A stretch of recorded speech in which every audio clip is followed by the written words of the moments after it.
1h43 e nós voltamos agora para falar sobre um modelo de segurança pública que vem, por exemplo, de Jaraguá do Sul, Santa Catarina, cerca de 300 quilômetros de distância aqui de Paranaguá. Veja. Jaraguá é movida pelo polo industrial têxtil, metal mecânico e alimentício. Paranaguá, cidade que carrega o maior porto graneleiro da América Latina. O cenário de Paranaguá conta com mais de 30 mortes nos primeiros meses do ano. Esta é Jaraguá do Sul, cidade com 160 mil habitantes, exemplo de segurança pública do Brasil. Ela foi eleita a cidade mais segura para se viver. Aqui, poder público, setor privado e sociedade formam um elo. Então nós temos sim uma estrutura muito boa em termos de equipamentos, de materiais, de viaturas, fruto de bons convênios com a municipalidade, com a Prefeitura de Jaraguá do Sul. Não adianta acreditar que somente a polícia vai resolver o problema. Quando as crianças, as famílias têm mais instrução, a criminalidade diminui. Já no cenário de Paranaguá, pode-se perder as contas de quantas vezes teve como destaque os diversos problemas na rede municipal de ensino. Se o poder público de Paranaguá não consegue investir nas escolas, o que se pode dizer dos trabalhos sociais? E é uma coisa muito boa, né? Boa para a nossa cidade, né? As coisas boas acabam rápido. Só nós transformamos ainda o Paraná num verdadeiro caos porque nós temos hoje a melhor polícia militar do Brasil.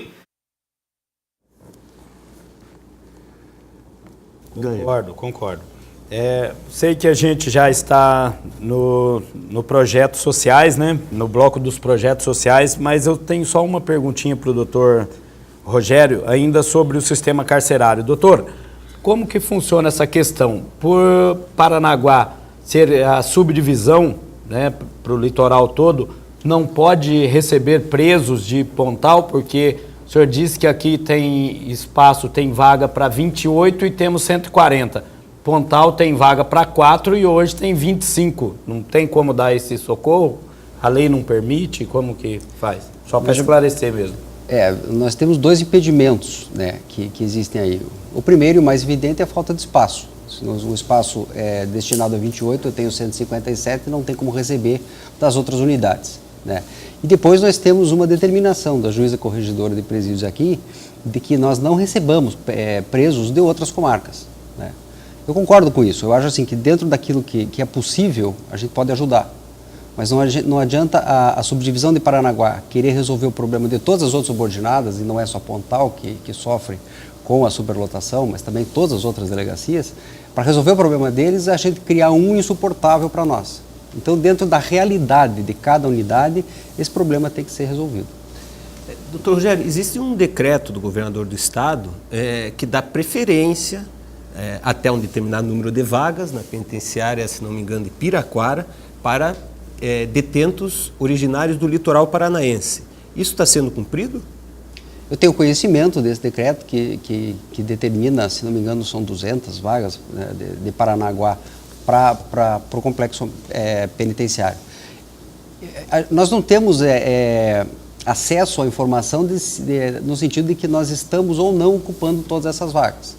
O fato é que a gerência do DEPEN é realizada ali internamente por eles, e assim, eles é que gerem essas vagas. A gente não está conseguindo mandar ninguém para Curitiba ou para Piraquara, né? O fato é esse, é o principal, é o que nos interessa.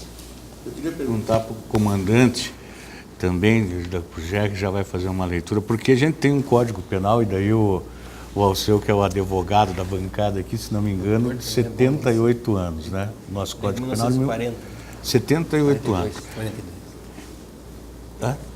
1942. 1942. Então, a gente vê, eu faço para o senhor a pergunta que eu vejo do povo, porque o povo tem uma leitura diferente, vê de forma diferente. Pô, a polícia solta esses caras, não é a polícia que solta, não é o juiz que solta, eles são obrigados a cumprir o que determina a lei. Mas esse código não está muito ultrapassado, ele corresponde com a realidade atual do que acontecia há mais de 70 anos atrás, porque a gente vê que a polícia militar prende um indivíduo e daqui a pouco ele está solto de novo. E eu vi até o doutor Nilson falando esses dias, eu não sei como é que esse Titiarito está fora, porque ele já tem crime, mas está ali fora de novo e mata, e teve um outro aí que você fez a reportagem, o Adilson, que também já tinha um homicídio nas costas, mas estava aqui fora, até o próprio Alceu falou hoje no programa, né? Quantos que estão aqui fora, que já mataram e estão aqui fora de novo? Isso acaba atrapalhando o trabalho da polícia militar, por exemplo, que tem que prender o cara e conduzi-lo à delegacia muitas vezes ao ano. Em um ano você vai conduzir esse cara várias vezes para a delegacia. Atrapalha o Código Penal, deveria ser revisto. Tony, quando você faz menção à nossa legislação penal, eu me reporto ali ao slogan do programa que é muito oportuno: crime sem castigo. A impunidade, ela gera ousadia, né?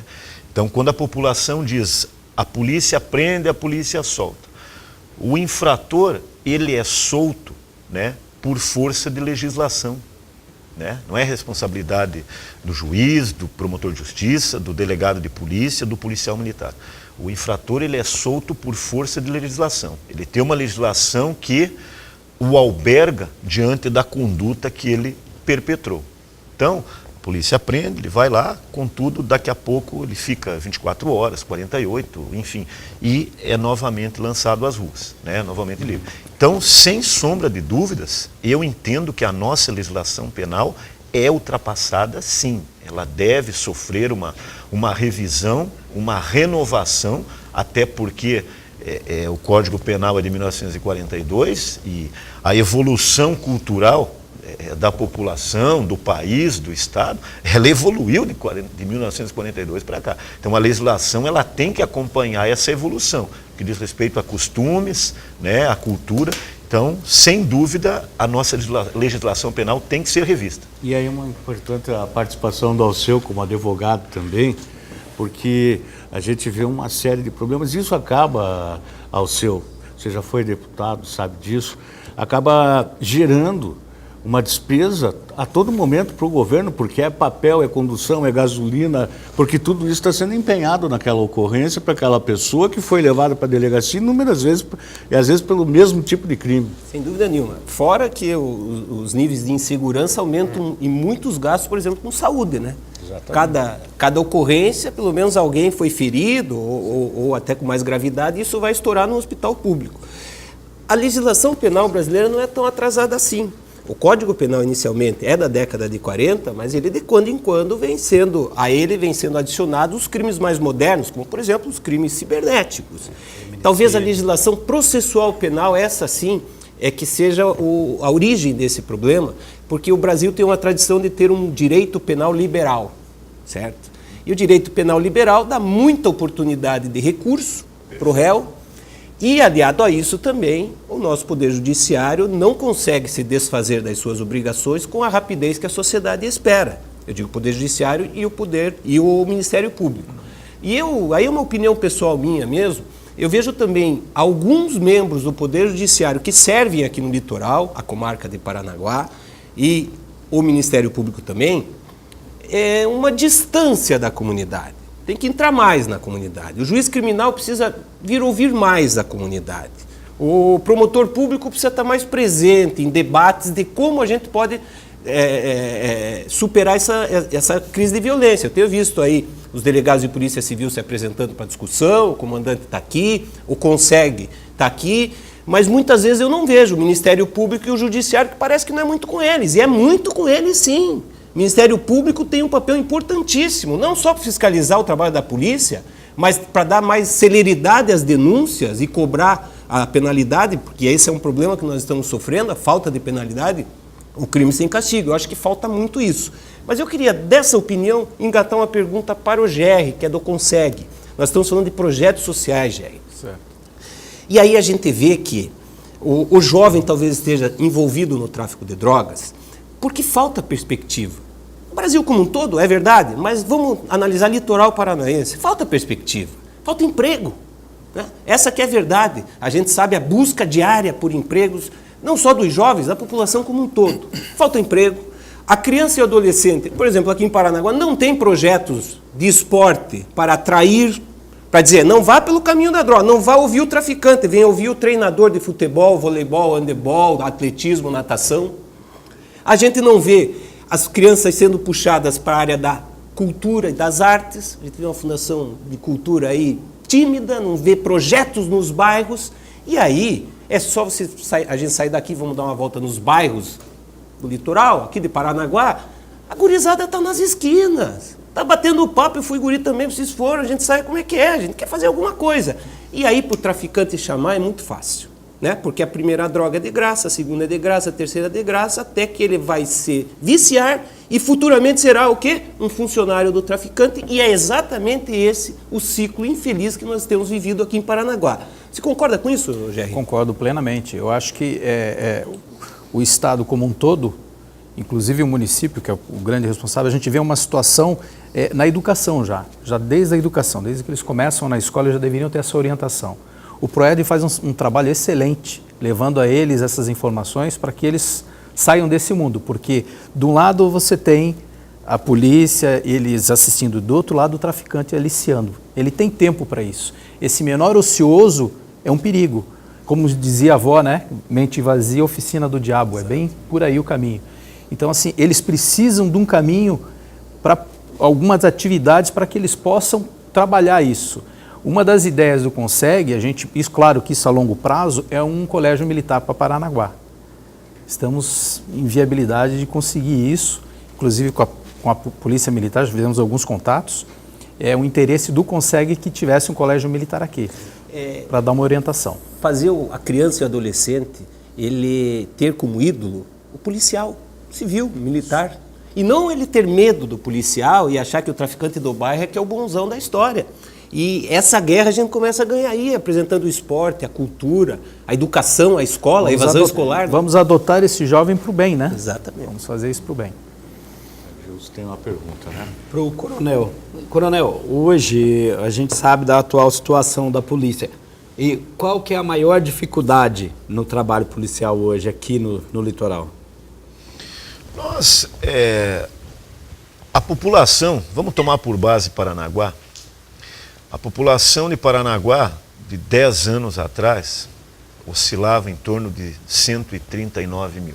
Hoje, Paranaguá, cerca de 155 a 160 mil pessoas, me corrijam se eu estiver errado, mas o que acontece? Muitas vezes, o contingente policial, ele não acompanha a expansão do município, ele não acompanha o aumento populacional do município, né?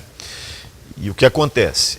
Nós temos, e em se falando de polícia militar, e eu tenho absoluta certeza que a realidade do Dr. Rogério não é diferente no que diz respeito ao aporte de pessoal e aporte logístico.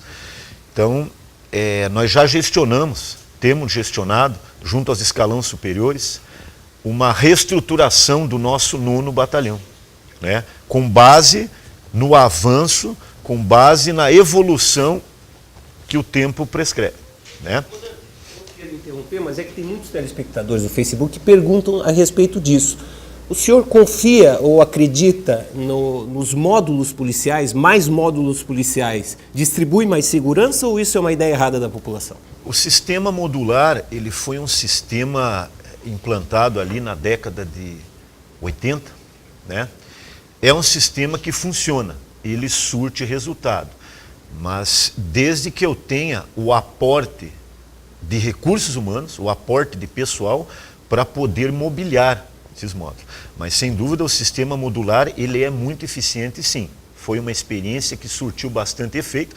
Ela se desfez com o decorrer do tempo, por questões daí outras, mas sem dúvida o sistema modular, ele é eficiente, sim. Muito bem. Eu acho que nós vamos para o intervalo comercial agora. E daqui a pouquinho a gente volta com a reta final desse programa especial que fala sobre segurança pública. É bem rápido.